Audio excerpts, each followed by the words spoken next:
On virtually every metric that matters, the state of South Carolina is lagging behind despite massive new investments in the size of government. We're joined today by a man who has taken up the fight against the bureaucrat regulatory state, Rom Reddy. Rom, folks know you as the guy from Isle of Palms with the seawall, the hugely successful businessman. They now know you as the founder of DOGE SC. But before we get into these issues and the policies that you're unveiling as part of the DOGE SC organization, I want you to tell us a little bit about Rom Reddy, the person, your background, where you come from, and what has lit this fire under you. That's a really long question. So my background is very interesting because I've lived the American dream. You know, like our founders, I was a legal immigrant 47 years ago, almost 50 years ago, as a student. Unlike a lot of people, though, I was sort of kicked out of my house, so to say, because I grew up with a lot of affluence. My mom and dad were both physicians and worked all over the world. My mom actually worked at Johns Hopkins and OBGYN and Doctors Without Borders in the UK. And then when I was little, they decided to go back. And it was a very interesting background because what really shaped my childhood was my mother was very hesitant with the polio vaccine. She had just come out then, and she was like, I don't know. And I got polio.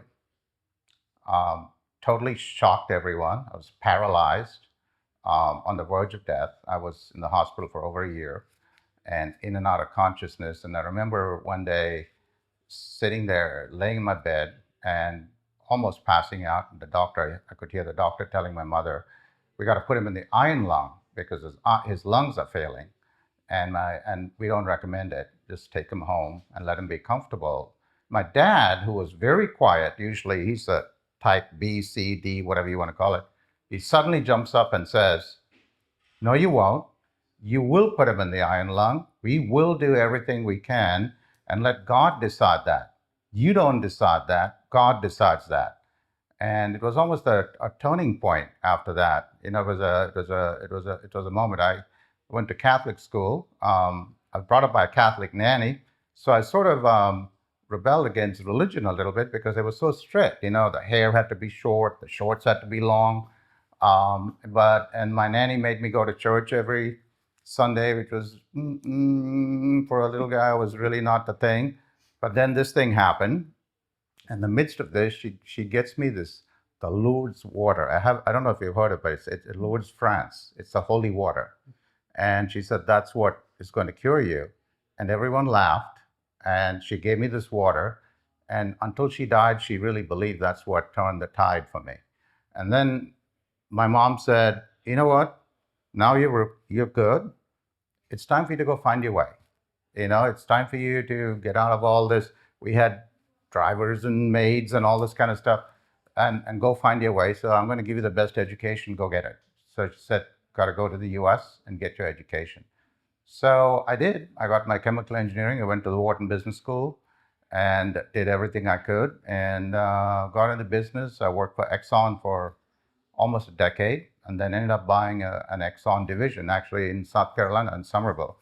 We were the second biggest employer with 600 people when I bought it. Just moved from there. One thing happened after another, and I've always felt like God's been in my life. You know, it's so I wouldn't say I'm overly religious, but I'm very spiritual. I feel I kind of connect instinct with God talking to me, and it's been that way my whole life. Well, the movement you founded, you're focused on God. In fact, the whole slogan of DOGE and the Covenant 250, which you're unveiling here this week, the policy agenda for DOGE SC, it's rooted in that inalienable inherent rights that we have as humans. Talk a little bit about what motivated you to get started with the DOGE agenda. So many people they're motivated by personalities, by power, by pragmatic outcomes. What's driving this movement? First of all, let's take the first thing off the table. I don't take money from people, so we're actually going to start putting it on our website at the end of the quarter as to where our funding is. I looked at it last week. We're 99% self-funded. 1% small dollar donations, $50 So here, no $20 there. businesses, No business. I will not accept no businesses, PACs, will no. not accept PACs, will not accept businesses. And I joked with my wife, someone sent us $5,000. I sent it back. She said, "Why'd you do that?" They wanted to do that. I said, I'm cheap. $9.99 is my limit. I can be bought at $1,000. We're going to stop at $9.99. And so that's the way it is. What happened is, in business itself, I was in a bubble. I was protected. I ran medium-sized businesses, so by and large, I did everything I was supposed to do. I donated to politicians, as you probably know from all the records. Scott Besson and I were the two biggest donors to President Trump's campaign, individual donors. I donated to all the small guys. Supported Ron DeSantis. I supported Ron DeSantis. I supported a bunch of guys running there because that's what I did, because my businesses needed it. So when I had a problem, I picked up the phone and called in a favor. So that was, and then I had compliance groups. And my last business, we operate in all 50 states. So I was protected. And God said one day, "It's time for you to wake up, son." So the government walks into my land and literally takes it. They said, "That's ours now. And you can't do this and you can't do that." My first reaction, Will, was to do what I've always done: call in the favors, surround myself with lawyers, make the problem go away. And then I started getting phone calls from all over the state.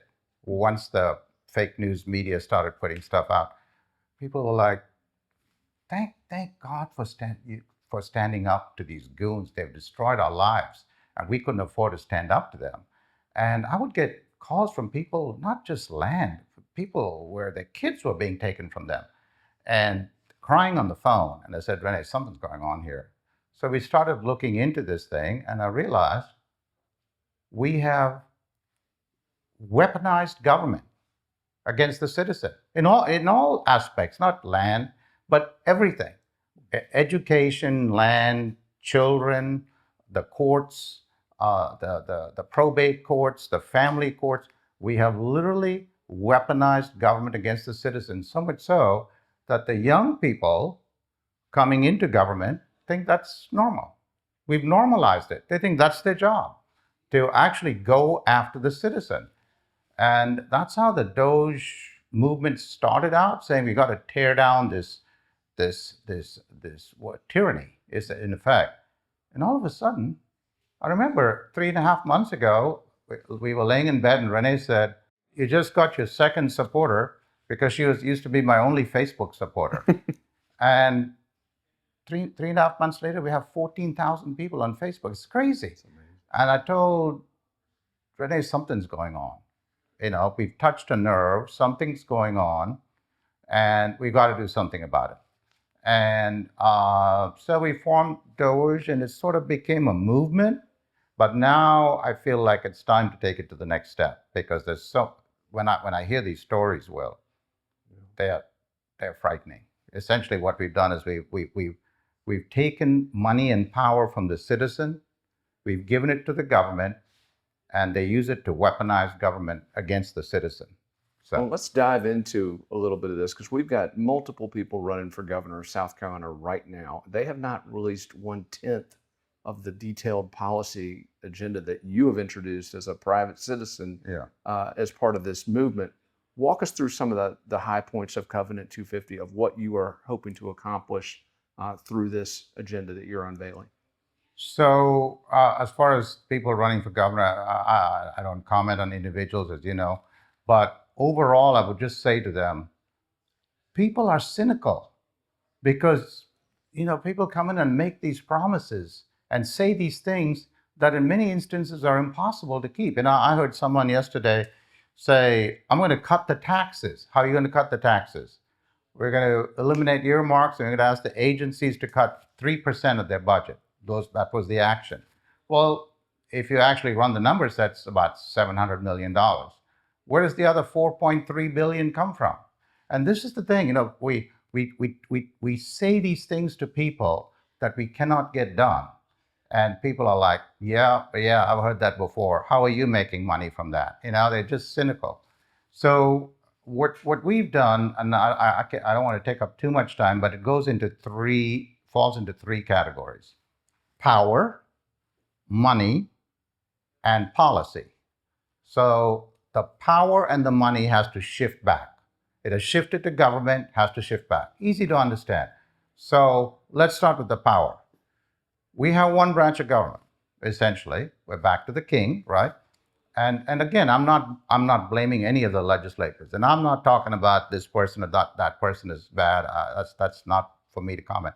The system is bad. These people work in a flawed system. We made the judicial system, in my private enterprise language, a division of the legislature. We appoint and reappoint. The legislature appoints and reappoints judges, one of only 2 states in the nation to do it. So what do? Well, it's a 2-step process. The first step we can do legislatively, right? We have to give control of the JMSC, which is unfortunately constitutionally required, the JMSC. We have to give control of it to the governor, and also allow the governor to actually nominate people to the JMSC, not just say, okay, I can appoint, whatever, 8 out of 12 people.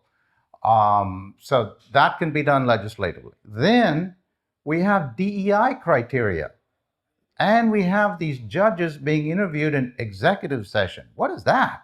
The public's business is best done in public, right? So that can be, we want to change that now. The second step requires a constitutional amendment. That, is a heavier lift. We're not going to get, to be clear, we're not going to get constitutional amendments done with the group of people we have in there. So this is going to be cycle 2, which is we need a retention election for these judges. So if you have a Charleston County judge, people in Charleston County say yes or no to Will the judge. Yes, he did a good job, he's pro-citizen, or no, he's corrupt, he's out. And if he's out, the governor starts the process again. And guess what? You can vote the governor out. The problem we have right now is the citizen has no control over the process. The process is corrupted. Well, let me ask you this though about the judges, and this is something obviously people who follow FITSNews, I mean, we've been banging the drum on this for years, but as you look at the need to change the system and to remove the judiciary is essentially an annex of the legislature, is it more a business issue in your eyes, or is it more a public safety issue? Because we've seen terrible outcomes on both of those fronts, or is it both? I don't know if it's a business issue. Here's the issue for me. It's a constitutional issue. And the Constitution, the South Carolina Constitution as well, by the way, Article 1, is very, very clear. There has to be a very clear separation of powers. You can say why. It's not business or anything else. You say why? Because government has to remain weak. You cannot let government become strong. When government, you combine these 2 branches, you just made government stronger. You made the citizen weaker. Wrong direction, right? The same thing with the legislature. Very quickly, in the interest of time, the legislature should not control the executive branch, but they do. You got 2 problems. You got a weak executive who has just given up, basically, for several, so not just this guy, but people even before him for the last 3, 4, whatever.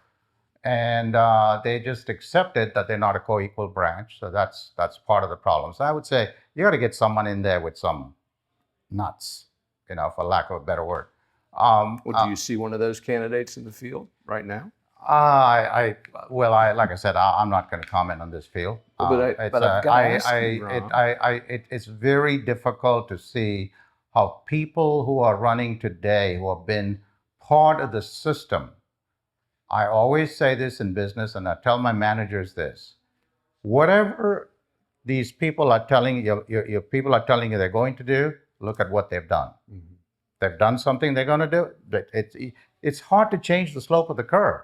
But I've got to ask the question, though, because everything that we're talking about with Covenant 250, with the agenda, with this ingenious AI initiative that you're launching to strike at the regulatory state, it's going to require legislative approval. It's going to require executive buy-in. Right. So who do you like in the field to help implement that agenda? And if not them, let me ask you point blank, would you consider running for governor?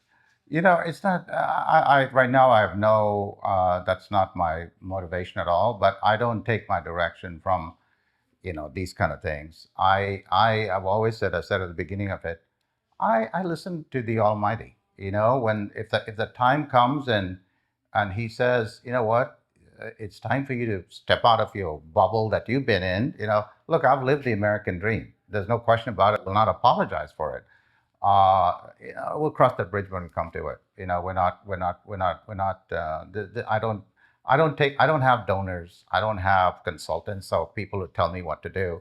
I have one guy who does my marketing and tries to tell me what to do unsuccessfully most of the time. Um, so, uh, but that's judicial, that's executive, and then the money. The money. Well, this is very important. I'm going to give you a very important statistic. On a per person basis, if you compare South Carolina to any of the zero tax states around us, Texas, Tennessee, Florida, we spend $1,872 more per person. In this room here, I don't know, there's two of us, there's the cameraman, three people. We spend $6,000 more on the three of us than Ron DeSantis would spend in Florida on the three of us. We've got a broken spending system. It is out of control. The general fund is up 59% in 3 years. We just leased $25 million a year of buildings from the biggest donor to the Republican Party to put what? Not to put new industry. I don't mind that. To put more government. This whole thing is a disaster. When you say, can this be fixed by the people who have been there? I'm like, good luck with that, And so I think we got a big spending problem. There's no fiduciary responsibility at all. I asked someone the other day, why are we giving money to all these universities? Why don't we sit down with them and say, leave it in the citizen's pocket, right? You're taking it. How do I go back? The citizen is a shareholder. If you're in office, your citizen is a shareholder. You should explain to them what you're doing with their money. And if you can't... Would you privatize it entirely, higher ed? Pardon me? Would you privatize higher ed entirely, set it free to pursue its own destiny? There has to be a return to the shareholder. Mm-hmm. I was talking to a senator lately, and I said, by the way, do you know if we are paying for more out-of-state higher education than in-state? He says, good point. As a matter of fact, we are. And I said, oh yeah, so they go back to Ron DeSantis' Florida with zero income tax that you paid for. Yeah. That makes no sense, Will. South Carolina actually has I believe it's the 7th highest higher ed debt per capita in the entire country, and I don't see us as a bastion of higher ed nationwide. So here's what I think. We should create a citizen trust fund. On July 4th, the country's birthday, December 25th, Jesus' birthday, we're going to give the money back. We're going to take all these savings and all this stuff sitting around. By the way, we have $8.6 billion in surpluses sitting all over the place. They might soon disappear, and then we'll have to go investigate to find where they went. The roads, you look at the roads, they're a disaster. They're the worst roads in the nation, right? And what are we doing? There's a $2.1 billion surplus in the Department of Transportation Fund. This whole thing is a joke. Give the money back. Let's put it in the Citizen Trust Fund. Let's start giving it back. And when we find that these flows of money to the citizen are in fact sustainable, let's get rid of this tax. We've got to get the tax to zero. We've got to refine this. By the way, do you know that there's 110 sales tax exemptions in this state? 110. Exemptions actually outweigh the revenue. It's crazy. So let me give you an example of an exemption. The labor to fix aircraft. Oh, that's nice. So we fix an aircraft for Delta or whoever, and the labor to fix that aircraft, sales tax exempt. So guess what you're doing?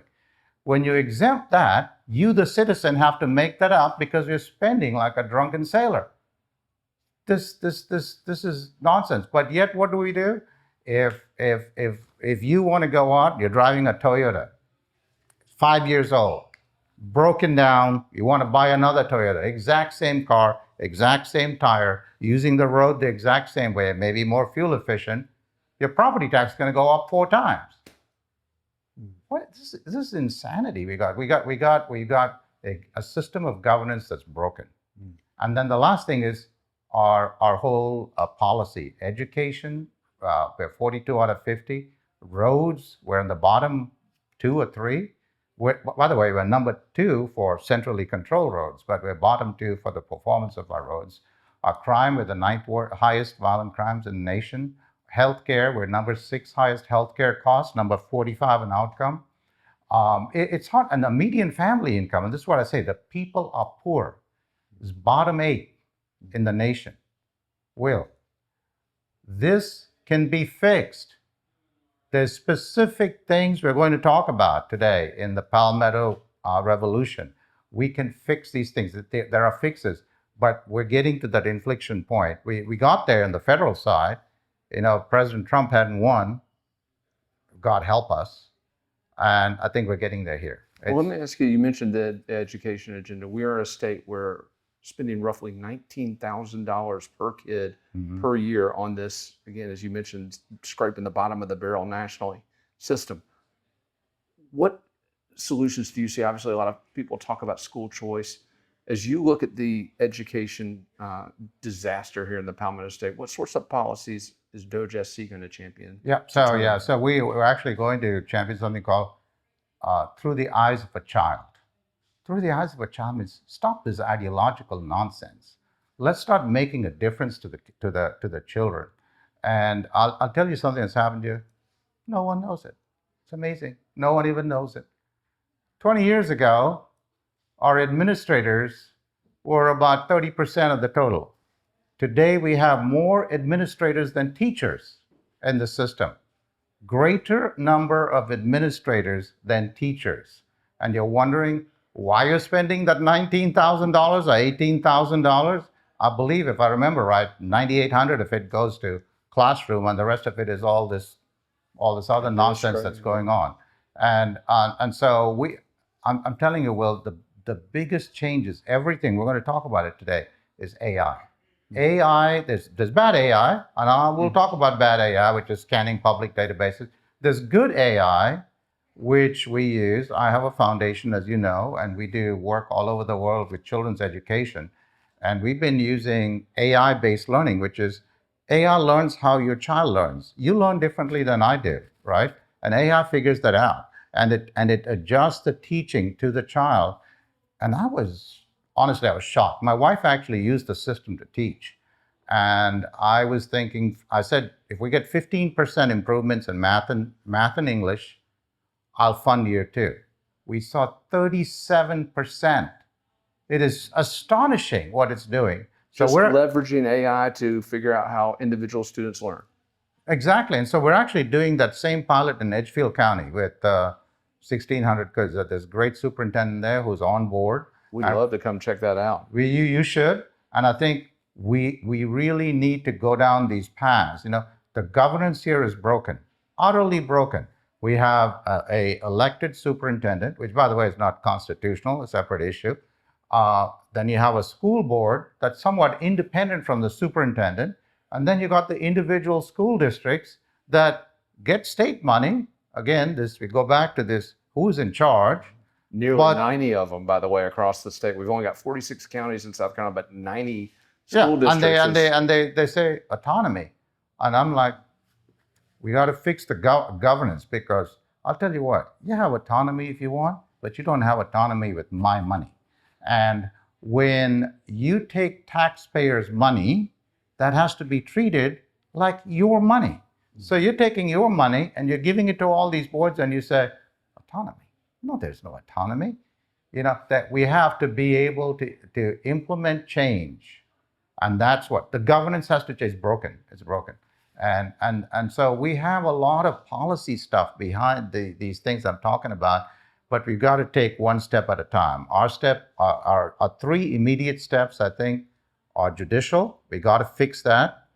The tax situation, starting with the Citizen Trust Fund, we absolutely have to do that and get rid of all this.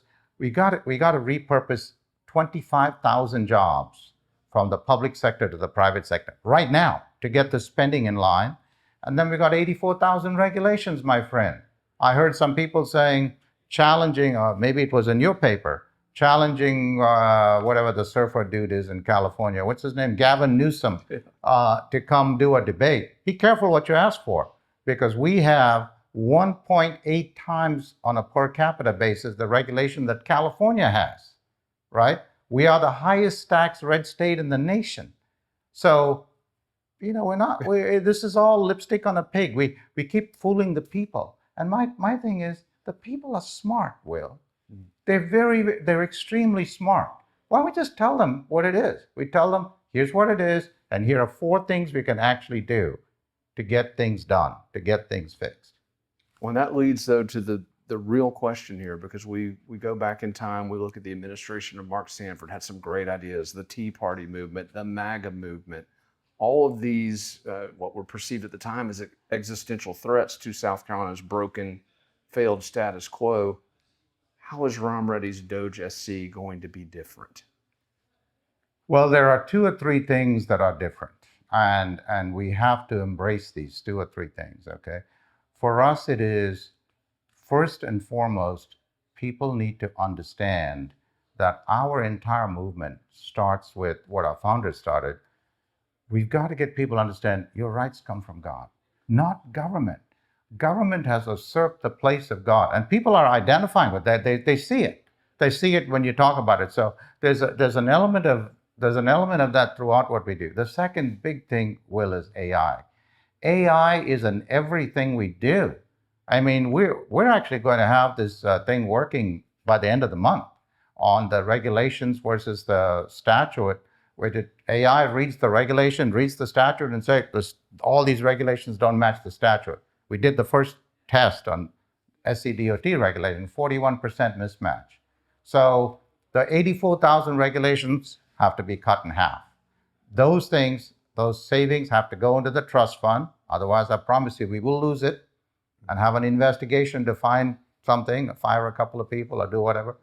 And then I think this children and this education thing is numero uno. I mean, we must do this, and we will do it. And as part of Through the Eyes of a Child, we've got to make sure that if you harm a child, if you commit a violent crime against a child, the penalty should be death. That should be on the table. It is a disgrace that we can't protect the children in our community. And I will tell you something, I don't have particular feelings on casinos and all that. I know we're pushing for something there. If you want to gamble, go gamble. If you want to do something else there, you're an adult. But we do work throughout the world. Our foundation does on trafficking. It's a horrific thing that happens throughout the world. It's not just restricted to this country. And casinos are the grand central for child trafficking. And I don't care what the justification is. I will crawl over broken glass to stop it. We cannot be making money on the backs of our little children. This is a criminal enterprise, in my opinion. We've got too many people involved with it. We've got too many politicians involved with it, and there's too much money in it. Let me ask you this. You've been very generous with your time, but I want to ask you this.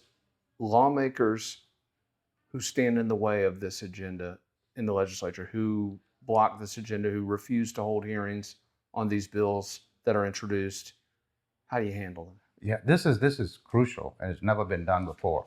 So we're going to talk about what the Palmetto Revolution is going to be. So by the end of the month, maybe, but no more than 45 days from now, we're going to have on our website 3 beautiful columns: green, red, and orange. So the green column, we're going to vet these various people running for races in the House, state, and all that. We're going to say, are you supporting this agenda or not? Because the people want this agenda. If they absolutely say yes, we're going to put the 1-pager in front of them and ask them to sign it, that they are in fact supporting some of the things we talked about. They go in the green column. If we have someone who absolutely will not support it, they go in the red column. And when they go in the red column, we say, we're not saying, oh, don't vote for him, vote for someone else. We're just going to say, we don't care who you vote for, just vote against everyone in the red column, because I'll take a maybe versus a no. And then you have the orange column because they're not going to be able to vet everyone right away. So many people will start in the orange column. The goal would be that our ground game, which is massive now, probably one of the biggest we have. We've got 15,000 volunteers on the ground. That Already. We wanted 5 by the end of the year. We got 15,000. We don't even know what to do now. We are almost overwhelmed. It's a good problem to have. It is a good problem to have, but it's an organizational challenge. So we're going to say, go to the diner, go to the town hall, and ask them, are you for this? Are you for transferring money and power back to the citizen like we're talking about? And if they say, well, whatever, they stay in the orange column, be careful. If they say, no, we're not, because we're opposed to all this, they move into the red column. If they say, 100% we're behind this, we're going to send them the paper to sign. So we're going to have beautiful green, red, and orange. And this is going to guide these people. And I will promise you something. These patriots, they know the secret now. They're all going to be showing up at the primaries. They know when they come to the general election, they get the I voted little sticker. The election was over 6 months ago. They know it. They're all smart. They figured it out. And so green, orange, and red, they will be at the primaries. And it'll be statewide. And this is going to be a seismic shift because people are not going to be able to hide from the agenda. And this is how these folks, we have everything we do, Will, in the private sector is geared towards action, action, action, getting things done. And this is how we get things done. We're going to get these folks involved in getting things done. It's going to be such a ground-up movement. I'm going to tell you one more thing and I'll stop. We're going to introduce an AI portal very soon, probably before the end of the year, a citizen portal, where you can actually go in. It'll have your information in there, your will, you live here, your whatever. And then we'll put the information from a bill in there about some bill sitting on someone's desk. AI will write the letter for you. AI knows you and who your representatives are. So it's all set up. In 10 seconds, it'll generate a letter. You look at the letter and say, yep, get that bill off. You just hit the button. It's gone. They'll get 10,000 letters in one day. And the bill doesn't move. They'll get 10,000 letters the next day because it's simple as just hitting the button again. And we keep hitting the button till the thing moves off the desk. Power back to the people. That's what we're going to do. What we have, Matt Nolan, fantastic guy, my COO, ex-Marine. I love traveling with him. I know it's nice to have a Marine by your side. But I was saying, Matt, do you think this thing is changing on a quarterly basis? He said, no. It's changing on a weekly basis. Today, as I was coming in, I was reading, they just introduced ChatGPT 5, that you can actually write programs with it yourself. It's just astonishing what we can do with these things. What does success look like for you at the end of the day on this movement? It's so funny. Someone asked me that question. I said, Ron DeSantis and Casey DeSantis, phenomenal people, great friends of our family. And I said, every time I talk to them, I feel jealous because the state is so good. I said, I want South Carolina to be where we're looking in the rearview mirror and we cannot see number 2. They're not visible. Number 2 is not visible. Not Florida, not Tennessee, not Texas. I really think we can do that. I think we can harness this thing. We can harness AI. We can harness the people out there, and we can renew our faith in God, not in government. And I think we can harness this power into something that really transforms the state. This state is really a beautiful state. Great people, beautiful state, lots of potential. Reminds me some ways of California. Remember Reagan in California in the 60s and 70s, and look what's happened to California. But that's a path. That's a path that we do not want to follow, Will. Rom Reddy, DOGE SC, launching Covenant 250 today. Keep it tuned to FITSNews for the latest, not only on that big agenda that's being unveiled, but as Rom and your group continue to implement it through this primary process coming. Rom, thank you. Thank you, sir.